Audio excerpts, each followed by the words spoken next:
কিছু লোক হয়েছে আমাদের এখানে, স্বাভাবিক, না হলে বিজেপি ভোট পাচ্ছে কি করে? কিছু এই ধরনের মগজে ক্যান্সার হয়ে গেছে কিছু, প্যালেস্তাইন নিয়ে কিছু বললেই বলে এই তোমরা তো বাংলাদেশ নিয়ে বলনি, বলে না? এরকম আছে না কিছু? হ্যাঁ, আমার এক এক সময় মনে হচ্ছে যে হ্যাঁ ভাই বলেছিলাম। তোর নেতা যখন ভোট চুরি করছিল, তোর নেতা যখন চাল চুরি করছিল, তখন আমার নেতা বাংলাদেশে শান্তি চেয়েও রাস্তায় নেমেছে, মুর্শিদাবাদে শান্তি চেয়েও রাস্তায় নেমেছে, প্যালেস্তাইনে শান্তি চেয়েও রাস্তায় নেমেছে, পহেলগাঁওয়ের বিরুদ্ধেও নেমেছে, কাশ্মীরের যুদ্ধ ঝুঁকির নামেও নেমেছে। একমাত্র আমাদের পার্টি, একমাত্র আমরা যেখানে অন্যায় সেখানে রাস্তায় নেমেছি মানবিকতার জন্য, মানবতার পক্ষে দাঁড়িয়েছি।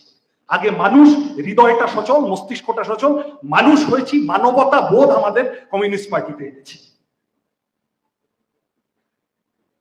বাংলাদেশ তো দূরের কথা, বরং তোমার আমার দেশের মধ্যে মণিপুরে 3 বছর ধরে গণহত্যা হয়েছে, তুমি দেখোনি, তোমার নেতা দেখেনি, তোমার প্রধানমন্ত্রী যায়নি।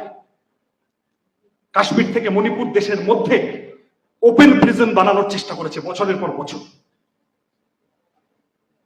কিছু আছে এখন এরকম নেমে পড়েছে।